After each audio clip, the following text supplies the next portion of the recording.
for Black History Month. Tonight we are profiling writer James Baldwin and just waiting for people to hop on and join, and my co-host Elle to get on, and we will start very soon. All right. I see Elle. Welcome. Welcome Diamond Girl 1313. Hello. Okay, there's Elle. Hi. Welcome. Thank you. You want to do a quick audio check? Yeah. But also we're getting nose down from you. Oh.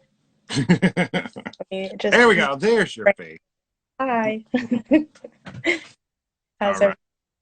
I think just give us an intro of who we're talking about tonight and we'll check the audio. So my name is Elle. I go by she and they pronouns, and welcome to another segment of Queer Heroes, where we'll be highlighting folks during Black History Month.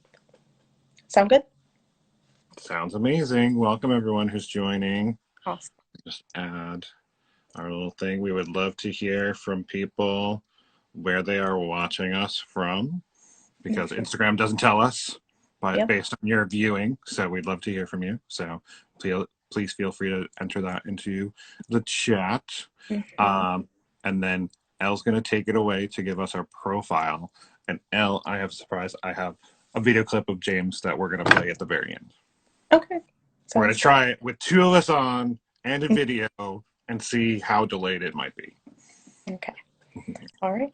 So we'll get started. As I said before, welcome everyone, and thank you for everyone who is joining onto our live and hopping on. I see some comments coming in already. Again, my name is Elle. I go by she and they pronouns, and I'm the program specialist at the LGBT Network.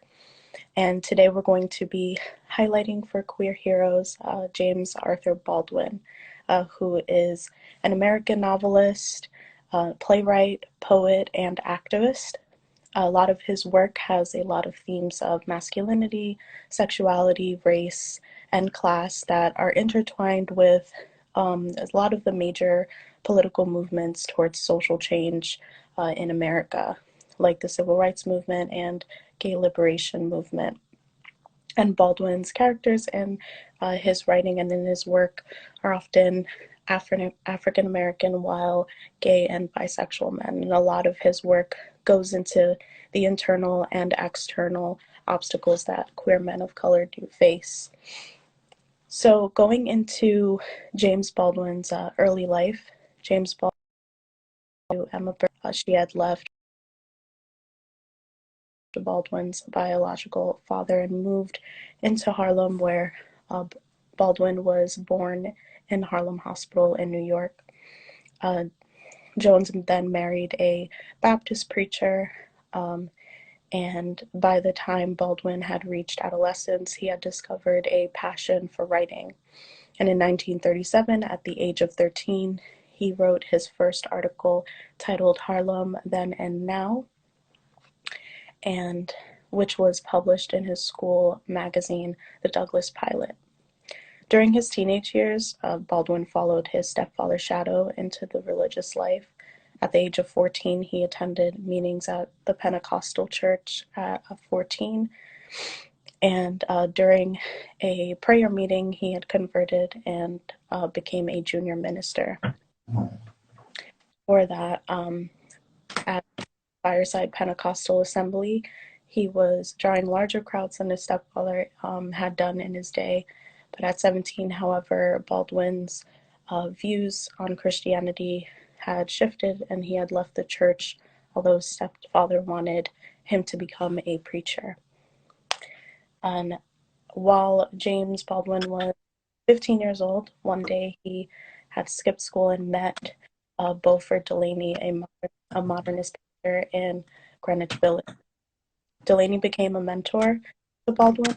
Under his influence, Baldwin came to realize that a Black person can be an artist, and while working jobs, Baldwin wrote short stories, essays, and book reviews, and some of them later collected in the volume Notes of a Native Son.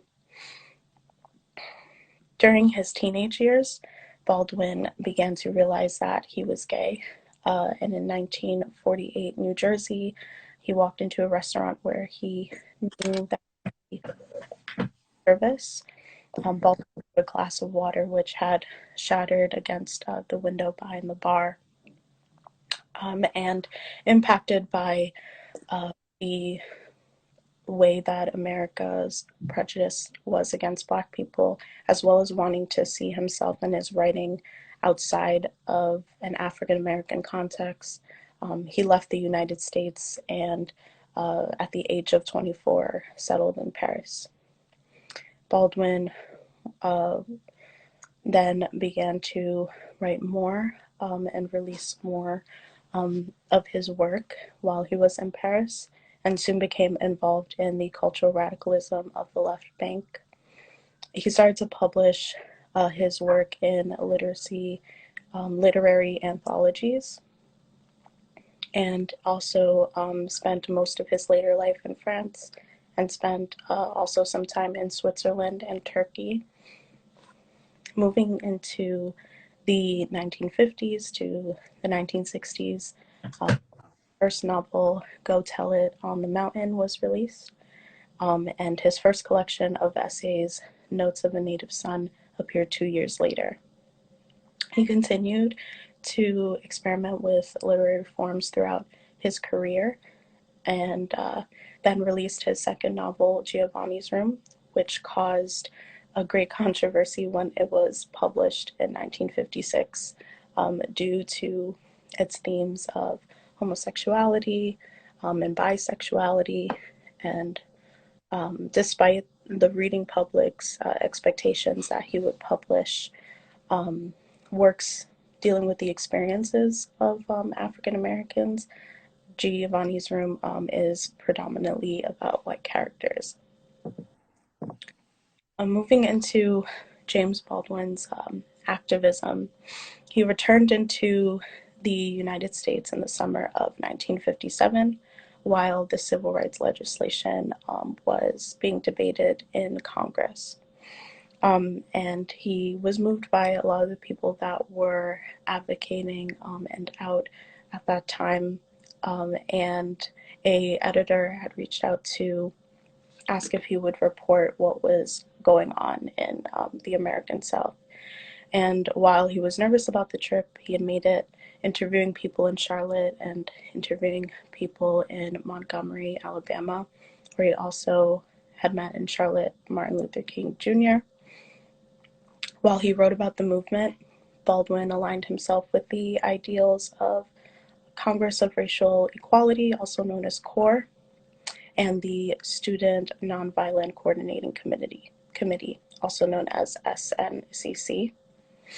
Joining CORE gave him the opportunity to also travel across the American South, lecturing on his views of racial inequality, and his insights in both North and South gave him a unique perspective on racial problems in the United States. Later on December 1st, 1987, Baldwin had passed from stomach cancer in St. Paul de Vence, France. He was buried in Ferncliff Cemetery in New York City, near New York City.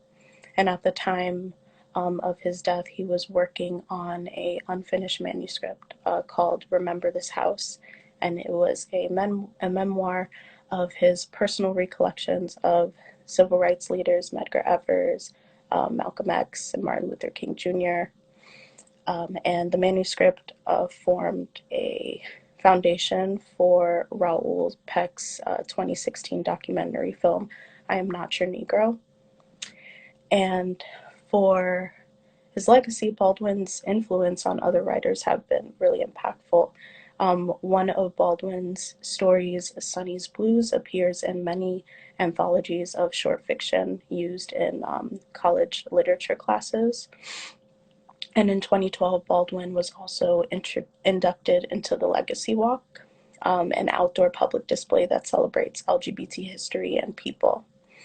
And in 2016, Raoul Peck released a documentary film, I Am Not Your Negro, which was based off of the unfinished manuscript, Remember This House.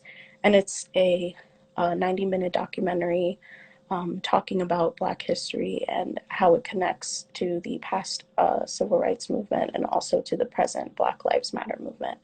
And it's a film that questions Black representation in places such as Hollywood and beyond that in society.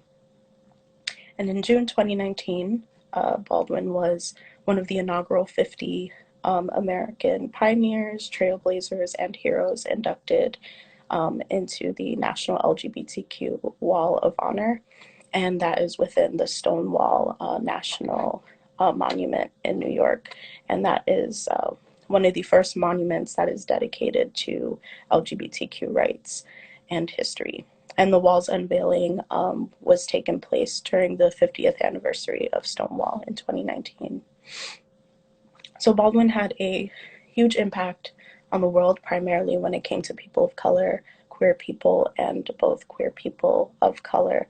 And I can only imagine how reassuring it was to read his work then during the time of the civil rights movement and gay liberation movement, and even now as it still has that same impact. And yeah, and that is my segment on James Baldwin. So I pass it off to you, JR, with our clip.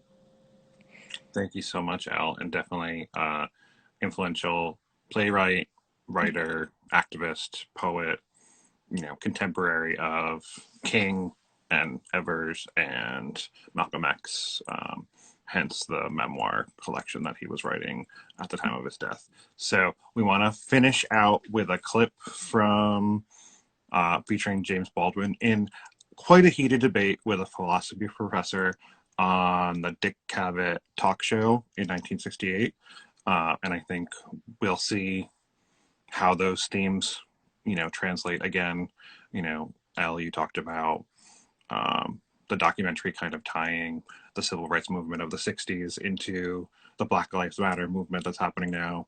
And unfortunately, we'll see how the themes of everything that needs to be advocated for remain to this day, based on what James was talking about in his debate here in this clip.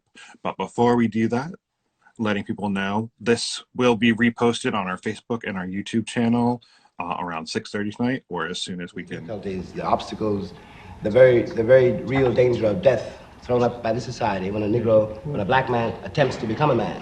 All this emphasis upon black man and white does emphasize something which is here, but it emphasizes it or perhaps exaggerates it, and therefore makes us put people together in groups which they ought not to be in. I have more in common with a black scholar than I have with a white man who's against scholarship. And you have more in common with a white author than you have with someone who's against all literature. So why must we always concentrate on color or on religion or this? There are other ways of connecting men. I'll tell you this. When I left this country in 1948, I left this country for one reason only, one reason. I didn't care where I went. I might have gone to Hong Kong, I might have gone to Timbuktu. I ended up in Paris, on the streets of Paris, with $40 in my pocket on the theory that nothing worse could happen to me there than had already happened to me here. You talk about making it as a writer by yourself. You have to be able then to turn off all the antenna with which you live, because once you turn your back on this society, you may die. You may die. And it's very hard to sit at a typewriter and concentrate on that if you're afraid of the world around you. The years I lived in Paris did one thing for me. They released me from that particular social terror, which was not the paranoia of my own mind, but a real social danger visible in the face of every cop, every boss, everybody. I don't know what most white people in this country feel, but I can only conclude what they feel from the state of their institutions. I don't know if white Christians hate Negroes or not, but I know that we have a Christian church which is white and a Christian church which is black. I know, as Malcolm X once put it, that the most segregated hour in American life is high noon on Sunday. That says a great deal for me about a Christian nation. It means that I can't afford to trust most white Christians and certainly cannot trust the Christian church. I don't know whether the labor unions and their bosses really hate me. That doesn't matter, but I know I'm not in their unions. I don't know if the real estate lobby is anything against black people, but I know the real estate lobbies keep me in the ghetto. I don't know if the Board of Education hates black people, but I know the textbooks they give my children to read and the schools that we have to go to. Now, this is the evidence.